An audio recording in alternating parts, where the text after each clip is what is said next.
अस्सलामुअलैकुम स्टूडेंट्स, आज के इस सेशन से हम बाकायदा तौर पे कंसेप्चुअल मार्केटिंग का आगाज़ करने जा रहे हैं। कंसेप्चुअल मार्केटिंग आखिर होती क्या है? ये आपके सामने एक स्लाइड पे आपको डिफरेंट प्लेटफॉर्म नज़र आ रहे होंगे। इसमें गूगल है, ट्विटर है, यूट्यूब है, अपवर्क है, इंस्टा है, स्नैपचैट है, अमेज़ॉन है, टिकटॉक है, फाइवर है, फेसबुक है। अगर आप इन प्लेटफॉर्म पे चले जाएं, आप गूगल पे जाएं, किसी भी प्लेटफॉर्म पे इनमें चले जाएं, आपको इनका अपना सर्च इंजन नज़र आएगा, अपने इनके मार्केटिंग मेथड नज़र आएंगे। अगर आप सर्च इंजन की ही बात कर लें तो गूगल का अपना सर्च इंजन है, ट्विटर का अपना सर्च इंजन है, यूट्यूब का अपना सर्च इंजन है, अपवर्क का अपना सर्च इंजन है, इंस्टाग्राम का अपना सर्च इंजन है। आप कोई भी स्पेसिफिक चीज़ वहाँ पे जाके अपनी मर्ज़ी के मुताबिक ढूंढ सकते हैं, सर्च कर सकते हैं। गूगल को अगर देखा जाए, ये एक सबसे बड़ा सर्च इंजन है जिसके अंदर सभी चीज़ें आ जाती हैं। हम इसी को ही आगे सीखेंगे, मगर जिस तरीक़ाकार से हम सीखेंगे उसके बाद आपको कोई भी मुश्किल नहीं रहेगी किसी भी जगह पे जाके आपको रैंक करना। क्योंकि डिजिटल मार्केटिंग का ताल्लुक सिर्फ इंटरनेट डिवाइसेस, इंटरनेट कनेक्शन या इलेक्ट्रिसिटी या कोई भी ऑनलाइन प्लेटफॉर्म के साथ नहीं इतना होता जितना कि आपके माइंड के साथ होता है। अगर आपका मार्केटिंग माइंडसेट बन जाएगा तो फिर आप किसी भी फील्ड में जाके इजीली मार्केटिंग कर पाएंगे। क्योंकि हमने आगाज़ में भी ये बात कही थी, इंट्रो लेक्चर में भी मैंने यही बात की थी कि हम मार्केटिंग को 4 तरीक़ों के साथ सीखेंगे। उसमें आपका मार्केटिंग माइंडसेट बनाया जाएगा, आपके मार्केटिंग फंडामेंटल्स क्लियर किए जाएंगे, आपको थ्योरी पढ़ाई जाएगी, फिर उसके बाद आपको प्रैक्टिस करके दिखाया जाएगा। आज का मोस्टली लेक्चर जो है, आज का जो लेक्चर होगा वो थ्योरी बेस्ड लेक्चर है। उसमें प्रैक्टिकल बहुत कम है। उसमें कुछ ऐसी टर्म्स मैंने इस्तेमाल की हैं जो आपको पता होना ज़रूरी है। उसके अलावा अगर डिजिटल मार्केटिंग और मार्केटिंग की बात की जाए तो इस बारे में हम पीछे पढ़ चुके हैं, आप पिछले लेक्चर जाके देख सकते हैं। ये मार्केटिंग की हिस्ट्री क्या है कि मार्केटिंग किन प्रोसेस से गुजर के आज इस स्टेज पे खड़ी है, इस बारे में हम पहले पढ़ चुके हैं। उसके बाद मार्केटिंग के कॉन्सेप्ट्स हैं, इस बारे में आज हम कुछ मज़ीद पढ़ेंगे, एडवांस लेवल की बातें पढ़ेंगे कि मार्केटिंग में और डिजिटल मार्केटिंग में क्या फ़र्क है, मॉडर्न और ट्रेडिशनल मार्केटिंग क्या होती है, ऑनलाइन मार्केटिंग का ऑफलाइन मार्केटिंग के साथ ताल्लुक़ क्या है, फ्री मार्केटिंग ज़्यादा इफेक्टिव है या पेड मार्केटिंग ज़्यादा इफेक्टिव है, ड्रॉप शिपिंग और एफिलिएट मार्केटिंग में डिफरेंट क्या होता है, एक इन्वेस्टर का मार्केटिंग में क्या किरदार होता है और एक एम्प्लॉय का मार्केटिंग में क्या किरदार होता है, इसके बारे में हम पीछे तफसील से बात कर चुके हुए हैं। आज जस्ट इसका ओवरव्यू दूंगा मैं आपको, ठीक है, तो ताकि आपके माइंड से जो बातें हैं वो क्लियर हो जाएं, ठीक है। और मार्केटिंग क्या होती है, एक्चुअल प्रोडक्ट को एक्चुअल टाइम पे एक्चुअल मेथड के थ्रू एक्चुअल लोगों तक पहुंचाना, ठीक है। और मार्केटिंग किन प्रोसेस से गुजरती है। मार्केटिंग में सबसे पहले ज़रूरत पैदा होती है, उसके बाद वांट, नीड या कोई प्रॉब्लम आती है, फिर उसके बाद उसकी प्रोडक्शन होती है, फिर उसके बाद सेल हम उसको करते हैं, फिर उसके अगेंस्ट जो हमें वैल्यू मिलती है, अपने मार्केटिंग के अगेंस्ट जो हमें वैल्यू मिलती है उसे हम प्रॉफिट का नाम देते हैं। फिर उसके बाद मार्केटिंग की डेवलपमेंट है कि पहले ट्रेडिशनल मार्केटिंग होती थी, अब जो दौर है वो डिजिटल मार्केटिंग का दौर है। आने वाला दौर जो है वो इन फ्यूचर में मेटावर्स का दौर आने वाला है, जो कि इससे भी एडवांस चीज़ होगी। और मार्केटिंग किस तरह, उसकी पावर क्या है, मार्केटिंग होती क्या है, मार्केटिंग कैसे की जाती है, मार्केटिंग की ताकत क्या होती है, मार्केटिंग मॉडल कैसे काम करते हैं, मार्केटिंग ही क्यों हम सीखना चाहते हैं, ठीक है। ये सब सारी बातें तकरीबन हम पिछले लेक्चर्स में कवर कर चुके हैं। अगर आपको इनमें से कोई भी बात समझ नहीं आ रही, आप जाके पहले लेक्चर सुने, और लेक्चर सुनने के बाद अगर फिर भी माइंड में किसी किस्म की क्वेरीज मौजूद है तो आप मुझे व्हाट्सएप पे या कमेंट बॉक्स में आके आप बता सकते हैं, मैं उनका आपको जवाब दे दूँगा, ठीक है।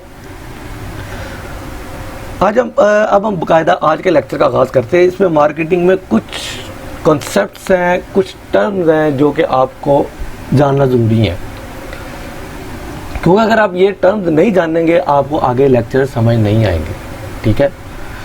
तो इस चीज़ से मत घबराइएगा कि आज के लेक्चर में कुछ प्रैक्टिकली हमें देखने को नहीं मिला, इस चीज़ से बिल्कुल भी ना घबराइएगा। इंशाल्लाह मैंने आपको पहले ही कहा था कि 4 मेथड के थ्रू हम पढ़ेंगे। इसमें पहला मेथड था कि माइंडसेट बनाना, मार्केटिंग माइंडसेट, क्योंकि मार्केटिंग का इतना ताल्लुक टूल्स के साथ नहीं जितना कि आपके माइंड के साथ है।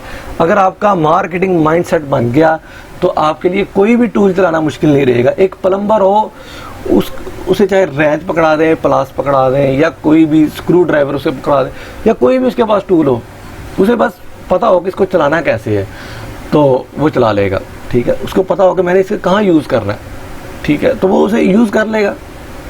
ये तो नहीं ना हो सकता कि वो एक रेंच की जगह पे स्क्रू ड्राइवर को यूज़ कर रहा है। ये चीज़ें हम क्लियर करेंगे और मार्केटिंग आपका माइंडसेट बनाएंगे कि आप जो उसके पीछे, मार्केटिंग के पीछे जो सोच होती है, मार्केटिंग के पीछे जो थ्योरी होती है, उसके पीछे जो माइंडसेट होता है वो क्या होता है, वो आपके क्लियर हो जाएंगे।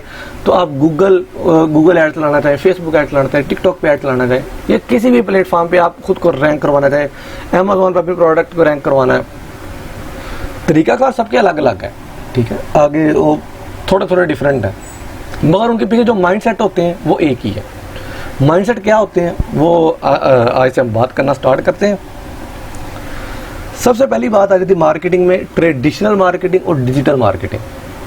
कि पहले जो दौर था वो ट्रेडिशनल मार्केटिंग था, टीवी एड्स हो गए, फेसबुक, उसके बाद रेडियो, न्यूज़पेपर, बिलबोर्ड, फ्लायर, ये एक ट्रेडिशनल मार्केटिंग वे है, ठीक है। उसके मुकाबले में डिजिटल मार्केटिंग है जो कि बहुत ज़्यादा इफ़ेक्टिव भी है और आप कम कॉस्ट पे अपने पैगाम, अपना कंटेंट, अपनी सर्विस, अपने प्रोडक्ट ज़्यादा से ज़्यादा लोगों तक पहुंचाते हैं, ठीक है। उसके बाद एक दूसरा कॉन्सेप्ट आता है ऑफलाइन मार्केटिंग और ऑनलाइन मार्केटिंग। जहाँ तक बात करें हम ट्रेडिशनल मार्केटिंग की, अगर ट्रेडिशनल मार्केटिंग को भी आप देखें, कोई ये ऑफलाइन तरीके से भी होती है, ऑनलाइन तरीके से भी होती है। ऑनलाइन तरीके से आप देखते हैं कि टीवी चैनल पे अगर ऑनलाइन ऑन एयर होते हैं तो वो क्या एक ऑनलाइन उसको शक्ल मिलती है, ठीक है। ऑफलाइन मार्केटिंग में आपके पास फ्लायर आते हैं, बिल बोर्ड आते हैं, कोई भी ऐसी चीज़ें आ जाती हैं। उसके मुकाबले में ऑनलाइन मार्केटिंग है जो कि काफ़ी इफ़ेक्टिव है।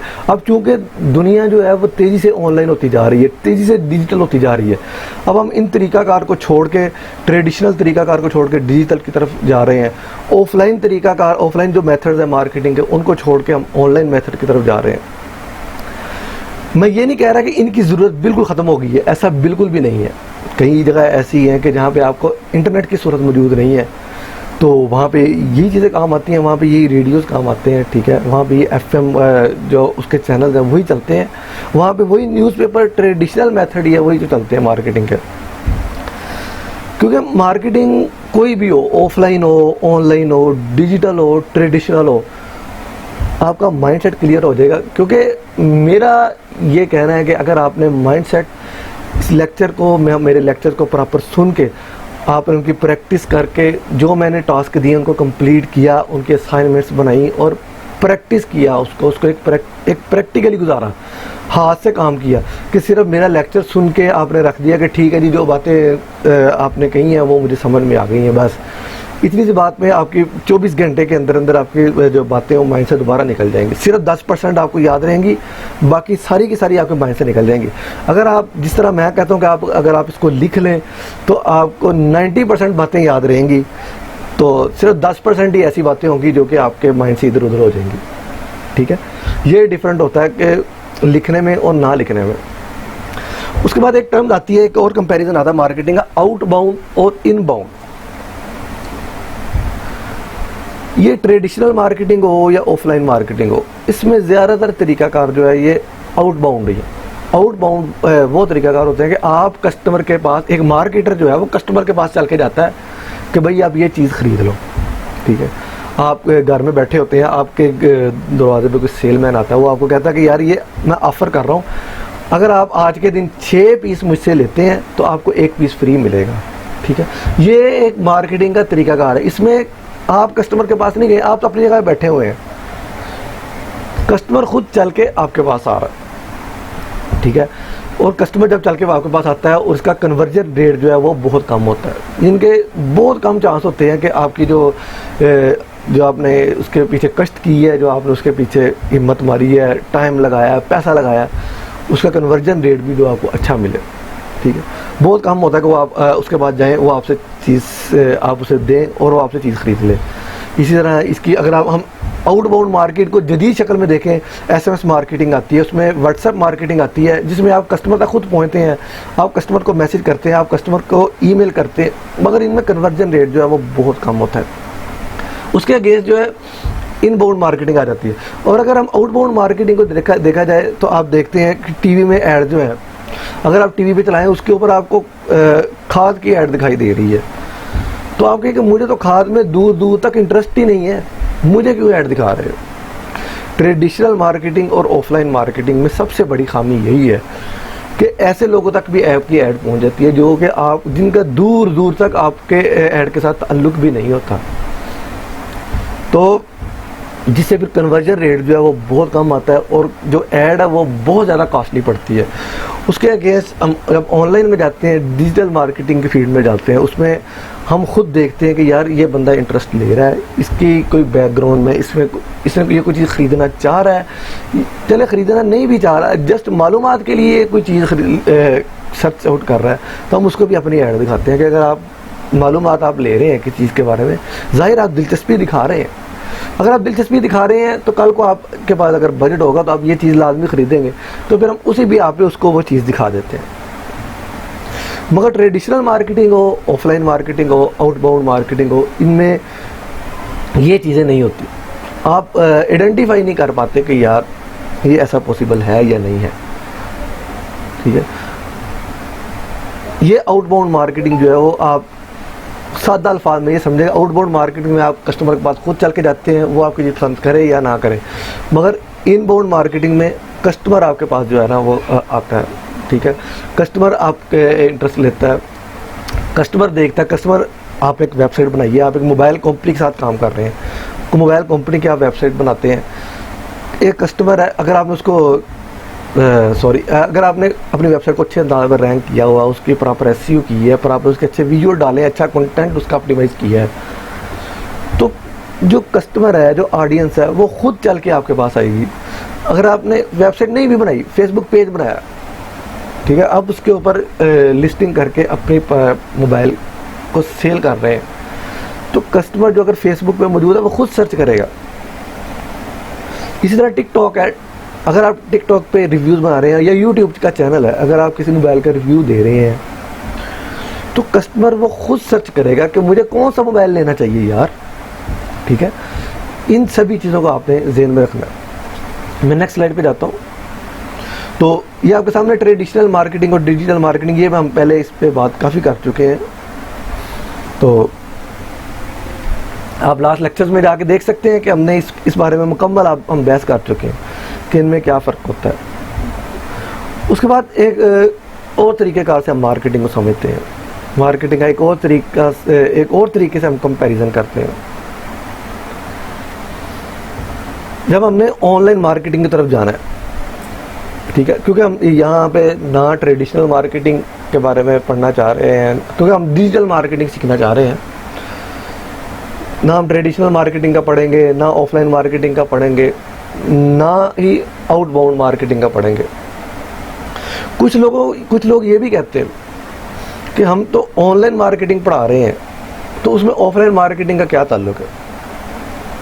मगर मेरा ज़ाती ओपिनियन ये है कि ऑफलाइन मार्केटिंग का ऑनलाइन मार्केटिंग के साथ बहुत ही गहरा ताल्लुक है। अगर आपके सामने ऑडियंस नहीं होगी, आपके सामने टारगेटेड ऑडियंस नहीं होगी, आपके सामने अपनी ऑडियंस का एज ब्रैकेट नहीं होगा, आपके सामने अपनी ऑडियंस का जेंडर नहीं होगा कि वो मेल आपकी प्रोडक्ट पे ज़्यादा इंटरेस्ट ले रहे हैं या फीमेल आपके प्रोडक्ट पे ज़्यादा इंटरेस्ट ले रहे हैं, आपके सामने ये चीज़ें नहीं होंगी, तो आप कैसे ऑनलाइन मार्केटिंग में उनको आइडेंटिफाई कर पाएंगे, उनको चेक कर पाएंगे, उनको अप्लाई कर पाएंगे, ठीक है। तो मेरा ज़ाती मानना ये है कि ऑफलाइन मार्केटिंग का ऑनलाइन मार्केटिंग के साथ बहुत गहरा ताल्लुक है। इसी तरह ट्रेडिशनल मार्केटिंग का डिजिटल मार्केटिंग के साथ बड़ा गहरा ताल्लुक है। इसी तरह आउटबाउंड मार्केटिंग का इनबाउंड मार्केटिंग के साथ बड़ा गहरा ताल्लुक है। कंपनी जब भी कोई प्रोडक्ट बनाती है, वो ये देखती है कि मेरी जो ऑडियंस है सबसे ज़्यादा किस सिटी में मौजूद है, मैं किस सिटी में जाऊंगा तो मुझे ज़्यादा सेल मिलेगी, किस सिटी में मेरे कॉम्पिटिटर्स कम हैं, ठीक है। किस सिटी में मेरी प्रोडक्ट चल सकती है और मेरी प्रोडक्ट में कितनी जान है कि वो इस शहर में चल सकती है, बड़े शहर में चल सकती है, छोटे शहर में चल सकती है। ठीक, वो ये सारी चीज़ें आइडेंटिफाई ऑफलाइन मार्केटिंग से ही करेगा। ऑनलाइन मार्केटिंग से भी आप कर सकते हैं, ठीक है, ज़रूरी नहीं है। मगर जब आप किसी कोई चीज़ आप ऑलरेडी आप एक ऑफलाइन बिजनेस कर रहे हैं, आपको नज़र आ रहा है, आपको समझ आ रही है कि यार अगर आप बनाए जेंट्स की प्रोडक्ट रहे हैं तो कैसे आप लेडीज़ इंटरेस्ट को टारगेट करके, आप फीमेल को टारगेट करके, फीमेल ऑडियंस को आप टारगेट करके उन तक अपनी प्रोडक्ट की ज़्यादा से ज़्यादा सेल गेट कर सकते हैं। तो मार्केटिंग ऑफलाइन हो या ऑनलाइन हो, इन बातों को जो मैं आज समझाना चाह रहा हूँ, आपको थोड़ी सी कन्फ्यूजन आपको आपके माइंड में ज़रूर आएगी, मगर जहाँ पे आपको कन्फ्यूजन आए, जहाँ भी आपको कन्फ्यूजन आए, आप मुझसे पूछ सकते हैं, ठीक है। अब एक और कंपैरिजन के साथ मार्केटिंग को देखते हैं कि मार्केटिंग में दो तरीकाकार होते हैं, एक पेड होता है, एक फ्री होता है, ठीक है। पेड तरीकाकार क्या है? आपने फेसबुक को या गूगल को या किसी भी प्लेटफॉर्म को आप पैसे देते हैं और उसके ऊपर आप अपनी कैंपेन या एड रन कर देते हैं, ये तो पेड हो गया। उसके बाद फ्री मेथड है। फ्री मेथड में हम क्या करते हैं? फ्री मेथड में हम उस पेज की अच्छी सी एसईओ करते हैं, उसकी अच्छी ऑप्टिमाइजेशन करते हैं, अच्छा कंटेंट उस पर अपलोड करते हैं। बाज़ वैसे भी होता है कि आपको पेड तरीका का ज़रूरत नहीं पड़ती है, आपका कंटेंट ही इतना अच्छा और यूनिक होता है कि आप कंटेंट अपलोड करते हैं और आपका कंटेंट वायरल हो जाता है, ठीक है। उसके बाद एक और आता है कंपैरिजन SEM और SEO, सर्च इंजन मार्केटिंग और सर्च इंजन ऑप्टिमाइजेशन। किसी प्लेटफॉर्म पे आप चले जाएं, मैंने आगे फेसबुक का आपको लेक्चर करवाया था, फेसबुक के हमने लेक्चर्स लिए थे, उसके अंदर मैंने बेसिक जो चीज़, सबसे मेन चीज़ जिस पे फोकस किया था वो थी SEO। क्योंकि अगर आप अपने पेज की, अपने यूट्यूब चैनल की, अपने स्टोर की अच्छी SEO करते हैं तो आपको उतने ज़्यादा पैसे कम लगाने पड़ते हैं पेड मेथड में। मेरा आगे भी फोकस यही होगा कि मैं आपको अनपेड तरीके से रैंक होने के बारे में ज़्यादा से ज़्यादा बताऊं कि अनपेड तरीक़ेकार कौन से हैं, अनपेड मेथड कौन कौन से हैं कि जिससे हम रैंक कर सकते हैं। क्योंकि ये दोनों मार्केटिंग की ही एक किस्म है, सर्च इंजन मार्केटिंग और सर्च इंजन ऑप्टिमाइजेशन। और कुछ लोग ऐसे भी हैं जो कि SEO को सर्च इंजन मार्केटिंग की ही सब कैटेगरी काउंट करते हैं। वो कहते हैं कि सर्च इंजन मार्केटिंग के नीचे दो मेथड काम करते हैं, डिस्प्ले मार्केटिंग और SEO। डिस्प्ले मार्केटिंग को वो पेड मेथड कहते हैं और SEO को जो वो फ्री कहते हैं। क्योंकि SEO के अलावा भी आप बैक लिंक्स बनाते हैं इसमें और काफ़ी कुछ आता है, वो हम आगे सब कुछ तफसील के साथ पढ़ेंगे। आप अपना कंटेंट जो है वो सोशल साइट पे जाके शेयर करते हैं, लिंक्डइन पे जाके शेयर करते हैं, पिंटरेस्ट पे जाके आप पिन लगाते हैं, अपने ट्विटर हैंडल पे जाके आप उसको हैशटैग के साथ उसको रैंक करवाते हैं। ये एक अनपेड मेथड है, ठीक है। उसके मुकाबले में पेड मेथड है जिसके हम प्रॉपर ऐड चलाते हैं, ठीक है। हम पहले फ्री वाले मेथड जितने भी हैं वो सारे पढ़ेंगे और ऑर्गेनिक मेथड जितने भी हैं वो हम पढ़ेंगे। इस साइड में मैंने सारे पेड मेथड लिखे हैं, उसमें पेड में SEO पेड आ जाता है, SEM आ जाता है, डिस्प्ले मार्केटिंग आ जाती है, ठीक है। उसके मुकाबले में फ्री में आता है, SEO आता है, ऑर्गेनिक आता है। इनके पेड के अपने तरीक़ेकार है, पेड के जो है वो अपने बेनिफिट्स हैं, फ्री वाले अपने बेनिफिट्स हैं। देखिए, अगर तो आप प्रोडक्ट सेल करना चाह रहे हैं, ठीक, आपका ऑफलाइन ऑलरेडी बिजनेस है, आप उसको जस्ट सेल आउट करना चाह रहे हैं, तो फिर आपके लिए पेड मेथड जो है वो ज़्यादा इफ़ेक्टिव है। इसके मुकाबले में अगर आप अपना कंटेंट अपलोड करके अपने चैनल को, अपने पेज को, अपनी वेबसाइट को या अपने स्टोर को मोनेटाइज करके वहाँ से अर्न करना चाह रहे हैं, तो फिर मैं आपको यही सजेस्ट करूँगा कि आपके लिए फ्री मेथड जो है वो ज़्यादा इफ़ेक्टिव होंगे आपके लिए। ऑर्गेनिक वे से जितना आप ज़्यादा रैंक करें, क्योंकि अगर आप यूट्यूब चैनल पे आप वीडियो डालते हैं, अगर तो आपके वो उनकी जो एक रिक्वायरमेंट है कि 4000 घंटे वॉच टाइम हो, 1000 सब्सक्राइबर हो, तो फिर हम आपकी मोनेटाइजेशन ऑन करते हैं। और अगर आप 4000 घंटे वॉच टाइम किसी पेड मेथड से लेते हैं, गूगल एड्स के थ्रू आप लेते हैं, तो वो आपके जो घंटे होंगे वो काउंट नहीं करेगा। वो क्योंकि वो चाहता ये है कि कंटेंट क्रिएटर मेरे पास आए और ऑर्गेनिक वे से खुद को रैंक करे, ठीक है। तो इसलिए मैं ये कहता हूँ कि हमें दोनों मेथड को सीखने की ज़रूरत है। तो इसलिए हम अनपेड मेथड को सीखने की कोशिश करेंगे, ताकि आप फ्री में जितना ज़्यादा खुद को रैंक कर सकते हैं, अपनी वेबसाइट को पहले नंबर पे ला सकते हैं, अपने पेज को टॉप पे ला सकते हैं। अगर आप यूट्यूब चैनल को टॉप पे लाना चाहते हैं, किसी भी चैनल पे जाके आप खुद को टॉप पे लाना चाहते हैं, तो हम उसमें सबसे पहले जो है वो फ्री वाले मेथड जो आप यूज़ करेंगे। इसमें आपको टूल्स बाय करने पड़ते हैं, वो बिल्कुल ही इंतहाई सस्ते टूल्स होते हैं, वो आप बाय करके अपना काम चला सकते हैं। तो इसलिए हम पहले फ्री वाले मेथड पे ज़्यादा फोकस करेंगे, उसके बाद पेड मेथड की तरफ आएंगे। क्योंकि फ्री वाले मेथड में हम आपके कॉन्सेप्ट्स क्लियर करेंगे। अगर मैं पेड वाले मेथड में चला रहा हूँ, आपके कॉन्सेप्ट क्लियर हों, आप एक एक्सपीरियंस से गुजरें, आपके पैसे भी ज़ाया होते रहेंगे और रैंक तो आपको बेनिफिट्स तो मिलेंगे, मगर आपके साथ साथ पैसे भी ज़ाया होंगे और आप अनपेड जो है वो फ्री वाले मेथड है वो आप सीख नहीं पाएंगे। ऐसा बिल्कुल नहीं है कि आप जस्ट पेड मेथड के थ्रू ही आप रैंक कर पाए। जब तक आपके अनपेड जो तरीकाकार जो अगर आपको एसईओ के प्रॉपर समझ नहीं आई, तो आप पेड तरीकाकार में भी खुद को रैंक प्रॉपर नहीं कर पाएंगे। आपको समझ नहीं आएगी कि यार, क्योंकि इन चीज़ों का बड़ा गहरा ताल्लुक है आपस में। देखिए, अगर आप डिजिटल मार्केटिंग सीखना चाह रही हैं, या मैं सीखता हूँ या कोई भी सीखता है, वो क्यों सीख रहा है? वो अर्निंग है, वो ट्रैफिक गेट करने के लिए सीख रहा है। ट्रैफिक चाहे पेड मेथड से हो या अनपेड मेथड से हो, हमें तो हमारा मसला तो ट्रैफिक लेना है। तो ट्रैफिक कैसी आएगी? ट्रैफिक आएगी जब हम इसको प्रॉपर अच्छे अंदाज में ऑप्टिमाइज़ करेंगे, तो फिर ट्रैफिक आएगी। तो ट्रैफिक आएगी तो फिर हमें क्या बेनिफिट मिलेंगे? ट्रैफिक आएगी तो अर्निंग आएगी। तो अर्निंग कैसी आएगी? अर्निंग आएगी तो ट्रैफिक आएगी, ठीक है। अर्निंग के लिए हम ट्रैफिक को चाह रहे हैं, और ट्रैफिक हम क्यों चाह रहे हैं कि ट्रैफिक हमारे पास आएगी तो हमारे पास अर्निंग आएगी, ठीक है। तो इन चीज़ों का बड़ा गहरा ताल्लुक है आपस में।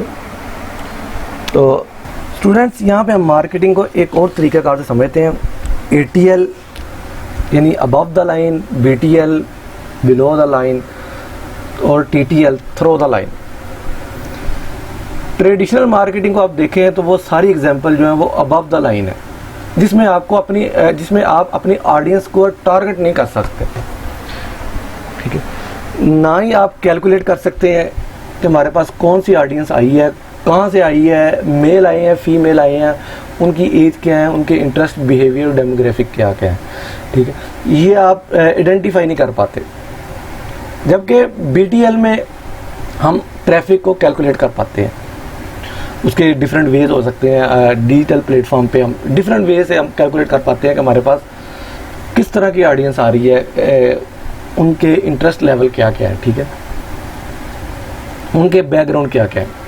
और अगर थ्रो द लाइन को देखा जाए तो थ्रो द लाइन खुद एक कोई भी मार्केटिंग टर्म नहीं है, तो वो जस्ट इन दोनों को मिला के की जाती है।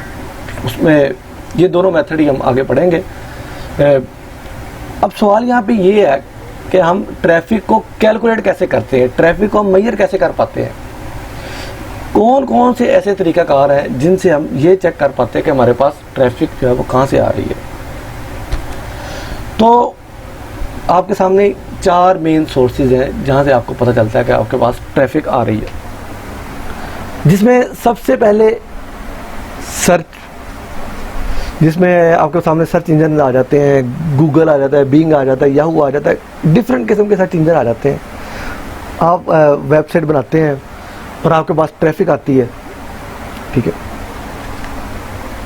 तो आप कैलकुलेट कर पाते हैं कि आपके पास किस किस्म की ट्रैफिक आ रही है और कितनी ट्रैफिक आ रही है। अगर आज फ्राइडे है तो आज के दिन मेरे पास कितने विजिटर मेरी वेबसाइट पे आए हैं, कितने विजिटर मेरे स्टोर पे आए हैं, ठीक है, कितने लोगों ने मेरी प्रोडक्ट को टेस्ट किया और कितने लोगों ने मुझसे क्वेश्चन आंसर्स किए हैं। उसके बाद आ जाता है सोशल, सोशल के आपके सामने काफ़ी नेटवर्क है, मैंने एक लिस्ट बनाई हुई है सोशल चैनल की। उसके रोज़ नए नेटवर्क भी आ जाते हैं, टिकटॉक आ जाता है, स्नैपचैट आता है, उस पर आप चेक कर पाते हैं कि आपके सामने ट्रैफिक कहाँ से आ रही है, आपके पेज से आ रही है, आपके पेज पे कितनी ट्रैफिक आ रही है, अगर आपने टिकटॉक पे वीडियो की अपलोड की हुई है उसमें कितने व्यूज़ आ रहे हैं। ठीक है, वो एक ये ट्रैफिक को कैलकुलेट करने के ये दो मेन जो है वो सबसे मेन ज़राए हैं। उसके बाद डायरेक्ट मैसेजिंग आती है। डायरेक्ट मैसेजिंग में क्या होता है कि जब आप ये फर्स्ट 2 स्टेप से आप गुजरते हैं सर्च और सोशल के बाद, आपका जो कस्टमर के साथ एक रिलेशन बिल्ड हो जाता है। आपके पास उसका, अगर आप लीड जनरेशन की ऐड चला के आप उसका ईमेल लेते हैं, उसका फ़ोन नंबर, उसका व्हाट्सअप नंबर लेते हैं, तो फिर भी आपका उसका पर्सनल रिलेशन जो है वो बिल्ड हो जाता है, जिसकी मदद से आप उसको व्हाट्सअप कर पाते हैं, उसको SMS मार्केटिंग कर पाते हैं और साथ में आप उसे ईमेल कर पाते हैं। ठीक है, उसके बाद आ जाता है लास्ट में रेफरल। ये रेफरल का भी जो है ये भी बहुत अहम किरदार होता है ट्रैफिक को कैलकुलेट करने में। वो इस तरह, अगर आपने प्रोडक्ट किसी को सेल आउट की है या अपनी सर्विसेज जो है वो किसी को ऑफ़र की हैं, तो अगर आप उसको अच्छी सर्विसेज लगी हैं तो आपके पेज पे या आपकी वेबसाइट पे एक अच्छा फीडबैक छोड़ के जाएगा, और अच्छे फीडबैक की वजह से आपको मज़ीद कस्टमर मिलेंगे, मज़ीद क्लाइंट्स मिलेंगे, मज़ीद आपकी ट्रैफिक जो है वो बूस्ट होगी। और अगर वो वहाँ पे रिव्यू नहीं भी छोड़ता, उसको चीज़ अच्छी लगी है, उसे कोई भी पूछेगा कि आपने ये चीज़ कहाँ से बाई की है, ठीक है, तो वो आपके स्टोर का उसको लिंक देगा, आपके स्टोर का उसको हवाला देगा। तो इस तरह आगे बढ़ते बढ़ते आपकी मार्केट जो है वो बूस्ट होगी, वो फिर आगे बताएंगे। ठीक है, इसमें आपके प्रोडक्ट में, आपके कंटेंट में जान होना बहुत ज़्यादा ज़रूरी है। इसमें इन्फ्लुएंसर मार्केटिंग भी आ जाती है कि आप किसी इन्फ्लुएंसर को लेते हैं, वो और उसे कोई चीज़ टेस्ट करवाते हैं और वो उस पर एक वीडियो बना देता है, या उसके अपने पेज पे जाके, अपने चैनल पे जाके, अपनी वेबसाइट पे जाके वीडियो बनाते हैं, अपना उसका अच्छा सा कंटेंट बना के अपलोड कर देता है, और जो जितनी उसकी ऑडियंस होती है वो सारी जो ट्रैफिक है वो आपके पेज पे आ जाती है। ठीक है, उसके बाद आ जाता है कि कंटेंट, क्योंकि कंटेंट का बहुत अहम किरदार होता है। मैंने आपको बताया था, मैं अभी बता रहा हूँ कि कंटेंट जो है अमूमन 4 किस्म का होता है, जिसमें टेक्स्ट आते हैं, फ़ोटोज़ आती हैं, वीडियोज़ आती हैं, ऑडियोज़ आती हैं। ये 4 किस्म का जो कंटेंट है वो हम इंटरनेट पे अपलोड करते हैं। अगर आप वीडियो देखें तो वीडियो की जो सबसे बड़ी वेबसाइट है वो यूट्यूब है। यूट्यूब पे आप वीडियो कंटेंट अपलोड करते हैं, और अगर टेक्स्ट को देखा जाए तो टेक्स्ट पे आप वेबसाइट पे जाके अच्छा सा कंटेंट अपलोड करते हैं और साथ उसके अच्छी सी पिक्चर्स लगाते हैं, जिससे कि आपके विजुअल कंटेंट जो है वो ज़्यादा अच्छे होते हैं। और ऑडियो की बात की जाए तो आप एक अच्छा वॉइस ओवर आर्टिस्ट हायर करते हैं, जिसकी आवाज़ लोग सुनना पसंद करते हैं। ठीक है, उसके बाद में आप रिकॉर्ड करा के अपना कंटेंट जो है वो ज़्यादा से ज़्यादा लोगों तक पहुँचाते हैं। यही 4 किस्म के जो कंटेंट है वही अपलोड होते हैं। आपने शुरू से इन चीज़ों का ख्याल रखना है कि अगर हम टेक्स्ट की मद में कंटेंट तैयार करवा रहे हैं तो किस तरह का कंटेंट होना चाहिए, फ़ोटोज़ होनी चाहिए तो वो किस तरह की होनी चाहिए, वीडियो किस तरह की बननी चाहिए, कि किस तरह उनमें यूनिकनेस और ब्यूटी आए ताकि वो ज़्यादा से ज़्यादा लोगों तक पहुँचे और हमारा कंटेंट जो वायरल हो। क्योंकि कंटेंट की बहुत ज़्यादा इंपॉर्टेंस है, जितनी कंटेंट की इंपॉर्टेंस है ऑनलाइन प्लेटफॉर्म पे उतनी किसी और चीज़ की नहीं है। स्टूडेंट्स, हमने ये तो देख लिया कि कंटेंट कितने टाइप का होता है, मगर कंटेंट लोगों तक पहुंचता कैसे है, इसके लिए हम पैसो मॉडल ऑफ कंटेंट को देखते हैं। पैसो paid earn share on media का मुखफ़फ़ है। ठीक है, इसमें सबसे पहले आ जाता है पेड मीडिया। पेड मीडिया से मुराद आपका कंटेंट जो कि आप पैसे दे के वायरल करते हैं। ठीक है, वो चाहे आप गूगल को पैसे दे के वायरल करें, या किसी इन्फ्लुएंसर के थ्रू आप पैसे दे के आप वायरल करवाएं, या फेसबुक ऐड के थ्रू आप पैसे दे के आप वायरल करवाएं। ठीक है, ये एक पेड मीडिया होता है, यानी कि आप अपनी प्रोडक्ट को, अपनी सर्विसेज को ऐड चला के लोगों तक पहुंचाते हैं। ठीक है, इसके अगेंस्ट आपको आप वायरल तो होते हैं और आपको अच्छी खासी आपकी कम्युनिटी भी जनरेट होती है, मगर पैसे लगा के होती है। उसके बाद आ जाता है अर्न मीडिया। अर्न मीडिया से मुराद, जैसे आपने एक यूट्यूब चैनल बनाया, ठीक है, और यूट्यूब चैनल पे आपने कोई अच्छी यूनिक कंटेंट, कोई वीडियो बना के अपलोड कर दी जिसको लोग देखना या सुनना पसंद करते हैं, तो वो आपकी वीडियो जो रातों रात वायरल होगी। ये आपका एक अर्न मीडिया है। ठीक है, और आपके वायरल होने की वजह से किसी अच्छे बड़े इन्फ्लुएंसर ने आपको इंटरव्यू के लिए बुला लिया, तो इससे आपको ये बेनिफिट मिलेगा क्योंकि ये आपने एक कंटेंट बनाया था, उसके अगेंस्ट आपको ये अवार्ड मिला कि आपको एक अच्छे इन्फ्लुएंसर ने बुलाया। जब आपको अच्छे इन्फ्लुएंसर ने बुलाकर आपका इंटरव्यू किया या आपकी वीडियो को उसने शॉर्ट आउट दिया, तो उसके अगेंस्ट आपको आपके चैनल पे, आपकी वेबसाइट पे मज़ीद ट्रैफिक इंक्रीज़ होगी। तो ये होता है अर्न मीडिया। उसके बाद आ जाता है शेयर मीडिया, क्योंकि आप अपना कंटेंट बना के फेसबुक पे, टिकटॉक पे या किसी भी सोशल चैनल पे आप शेयर करते हैं, मगर वो आपकी मलकियत नहीं होता। शेयर और ऑन मीडिया में फ़र्क ये है कि शेयर मीडिया में आप किसी चैनल के मोहताज होते हैं। अगर आप फेसबुक पे जाते हैं, फेसबुक पे आप अपना कंटेंट अपलोड करते हैं, तो आप फेसबुक के मोहताज हैं। अगर किसी वजह से पाकिस्तान में फेसबुक बैन होती है तो आपका कंटेंट भी गायब हो जाएगा इंटरनेट से, ठीक है। वो जब उस वक्त तक ऑन नहीं होगा जब तक फेसबुक दोबारा ऑन होती है, ठीक है। अगर फेसबुक वैसे ही अपना जो है वो सिस्टम शट डाउन कर देते हैं तो आपका कंटेंट भी ख़त्म हो जाएगा, ठीक है। और इसी तरह और जो ऑन मीडिया होता है वो वहाँ पे आपका कंटेंट जो वो आपकी ज़ाती मलकियत में होता है, 100% जो है वो आपकी ज़ाती मलकियत होती है, ठीक है। आप इसे यूँ भी कह सकते हैं कि जो शेयर मीडिया होता है वो एक किराए का मकान होता है कि वो जो मालिक मकान है वो किसी वक्त आपसे खाली करवा सकता है। और ऑन मीडिया में वो आपका एक मालिक, आपको खुद आपके पास मलकियत होती है, आपके पास ऑनरशिप होती है, आप उस चीज़ के मालिक होते हैं। ऑन मीडिया में सबसे मेन किरदार जो है वेबसाइट का होता है। इसके अलावा आप चैनल बनाते हैं, आप अमेज़ॉन पे स्टोर बनाते हैं, उसमें आप अमेज़ॉन की आपको टर्म्स एंड कंडीशन को फॉलो अप करना पड़ता है, उनको देखना पड़ता है कि वो किस तरह चाहते हैं, किस तरह मैं अपने स्टोर कर सकता हूँ, मैं कौन सी प्रोडक्ट सेल कर सकता हूँ और कितने मार्जिन में सेल कर सकता हूँ, और मैं कस्टमर को फीडबैक में किस तरह का दे सकता हूँ। उसमें आपको अमेज़ॉन की जो टर्म्स एंड कंडीशन को फॉलो करना पड़ता है। इसी तरह आप यूट्यूब पे वीडियो अपलोड करते हैं तो आपको यूट्यूब के जो क्या कहते हैं टर्म्स एंड कंडीशन है उनको फॉलो करना पड़ता है। इसी तरह फेसबुक पर पेज बना के अपना अपलोड, ये अलग बात है कि लोग इनके थ्रू पैसे कमा रहे हैं, मगर वो पार्टनरशिप पे होते हैं, ठीक है। क्योंकि जब आप कोई भी चीज़ अपलोड करते हैं फेसबुक पे या यूट्यूब पे या किसी भी ऐसे सोशल चैनल पे, तो वो आपकी मलकियत से निकल के एक पार्टनरशिप पे चली जाती है, वो फिर आपकी मलकियत नहीं रहती, उसमें फेसबुक भी इन्वॉल्व हो जाता है। अगर आप किसी वजह से डिलीट भी कर देते हैं, कल को कोई फेसबुक को नोटिस जाता है तो फेसबुक वो दोबारा डाटाबेस से निकाल के आपकी जो पिक्चर है या आपका कोई भी कंटेंट है वो सामने ला सकता है, ठीक है। मगर ऑन मीडिया में ऐसे नहीं होता। और ऑन मीडिया में आपकी ट्रैफिक जो या आपने जो कुछ अर्न किया होता है वो डूबने के चांस जो है वो बिल्कुल ख़त्म हो जाते हैं, ठीक है। और वेबसाइट जो है वो इसकी सबसे अहम किस्म है, क्योंकि वेबसाइट आपकी ज़ाती प्रॉपर्टी होती है, और इस तरह आप स्टोर बनाते हैं इंटरनेट पे तो वो आपकी ज़ाती प्रॉपर्टी होती है, ठीक है। तो हम आगे भी इसी बारे में आगे मज़ीद पढ़ेंगे। आज के लेक्चर को मैं यहीं पे स्टॉप करता हूँ। तो आज आपकी असाइनमेंट ये है कि आज आपने जितनी भी टर्म्स पढ़ी हैं, ठीक है, उनकी आपने साथ साथ एक एक मिसाल लिखनी है, ठीक है। एक एक एग्जांपल आप नेट से ढूंढें या जैसे भी सर्च आउट करें, उनकी आप एक एक एग्जांपल लिखनी है आपने। इस सर्च की, सोशल की, डायरेक्ट की, अबव द लाइन की, बॉटम द लाइन की, थ्रो द लाइन की, पेड की, SEM की, डिस्प्ले मार्केटिंग की, ठीक है। इनकी आपने सिर्फ एक एक एग्जांपल लिखनी है। तो बाकी जो स्लाइड्स हैं वो इंशाअल्लाह उन पे हम कल बहस करेंगे, आने वाले लेक्चर में हम बहस करेंगे। तो आज के लिए इतना ही, तो मिलते हैं इंशाअल्लाह ताला नेक्स्ट लेक्चर में। अल्लाह हाफिज़।